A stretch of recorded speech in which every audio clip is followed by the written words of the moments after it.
শিল্প এলাকা হিসেবে বগুড়ার পরিচয় নতুন নয়। 1958 সালে এখানে বিসিক শিল্পনগরী স্থাপন করা হয়। যমুনা সেতু চালু হওয়ার পর এই অঞ্চলে নতুন নতুন পণ্যের কারখানা স্থাপিত হচ্ছে। আগের কৃষিজাত ও ফাউন্ডির উপরেই শুধু এখানকার শিল্প আটকে নেই, এখন আর বগুড়াতে এখন কাঁচও তৈরি হচ্ছে।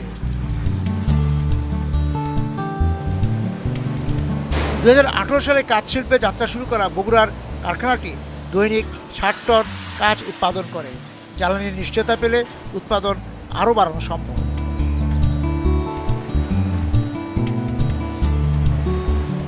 প্রতিদিন কি পরিমাণ কাঁচ আপনারা উৎপাদন করতে পারেন? আসলে আমাদের ফার্নেসটা অনেক পুরাতন হয়ে গেছে, তো আপনার 25 থেকে 30 টনের মতো উৎপাদন হয়। আগে কত করতেন? একই সমান করতেন? আগে একটু বেশি ছিল, এর চেয়ে এখন যা হচ্ছে তার চেয়ে একটু বেশি ছিল। আপনারা বাজারজাত করেন কোথায়?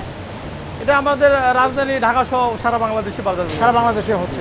বাংলাদেশে যে চাহিদা কাঁচের, সেটাকে আমরা কাভার করতে পারি? বাংলাদেশের যা চাহিদা তার চেয়ে আমার কাছে মনে হচ্ছে উৎপাদনই বেশি হচ্ছে। কি দরে বিক্রি করেন?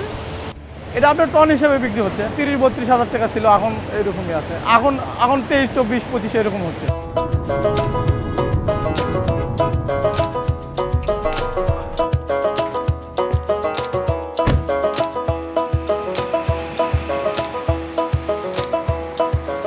বগুড়ার কাগজ প্রক্রিয়াজাত শিল্পের একটি ইতিহাস আছে।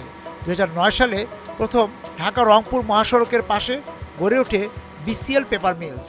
এর সাফল্য দেখে অন্যান্য উদ্যোক্তা কারখানা স্থাপনে আগ্রহী হন। ফেলনা ও পুরাতন কাগজ থেকে বাণিজ্যিক ভিত্তিতে নিউজপ্রিন্ট ও মিডিয়াম পেপার উৎপাদন হচ্ছে বগুড়ার বড় 6টি পাল্প অ্যান্ড পেপার মিলস কারখানায়।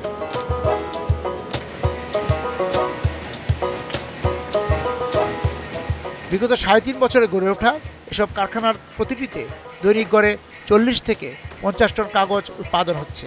সেই হিসেবে বছরে গড়ে প্রায় 1 লাখ টন কাগজ উৎপাদন হচ্ছে বগুড়ার এসব কারখানায়। এই পেপার মিলটা কতদিন হলো আপনারা করেছেন? 2007 সাল থেকে রানিং হয়েছে। বিদ্যুতের কি সমস্যা করে আপনাদের? একবার কারেন্ট গেলে তো থাকেই, অনেক লং, 1 ঘন্টা তো সর্বনিম্ন থাকে। পিকের সময় অনেক বেশি সমস্যা হয়ে যায়। প্রতিদিন কি পরিমাণ কাগজ উৎপাদন হয়? 35-40 টন। আচ্ছা, আর শ্রমিক কত কাজ করে এখানে? শ্রমিক পার্মানেন্ট এবং হাজিরা ডেলি লেবার মিলে আছে প্রায়, মহিলা এবং পুরুষ মিলে 150-300 মতো আছে। এখন কাগজ বিক্রি হয় কিভাবে, কি দরে বিক্রি করেন? 50-52 এই ধরনের মনে আছে এখন সম্ভবত। 50-52 হাজার টাকা টন। জি। কাঁচামালকে আপনারা স্থানীয় বাজার থেকে সংগ্রহ করেন? Local market? হ্যাঁ, লোকাল মার্কেট থেকে। বাইরে থেকে আমদানি করে আনেন না? না, আমদানি করি না। বিকাশে কম খরচে ক্যাশ আউটের লিমিট বেড়ে 50,000, প্রিয় এজেন্টও 2টা।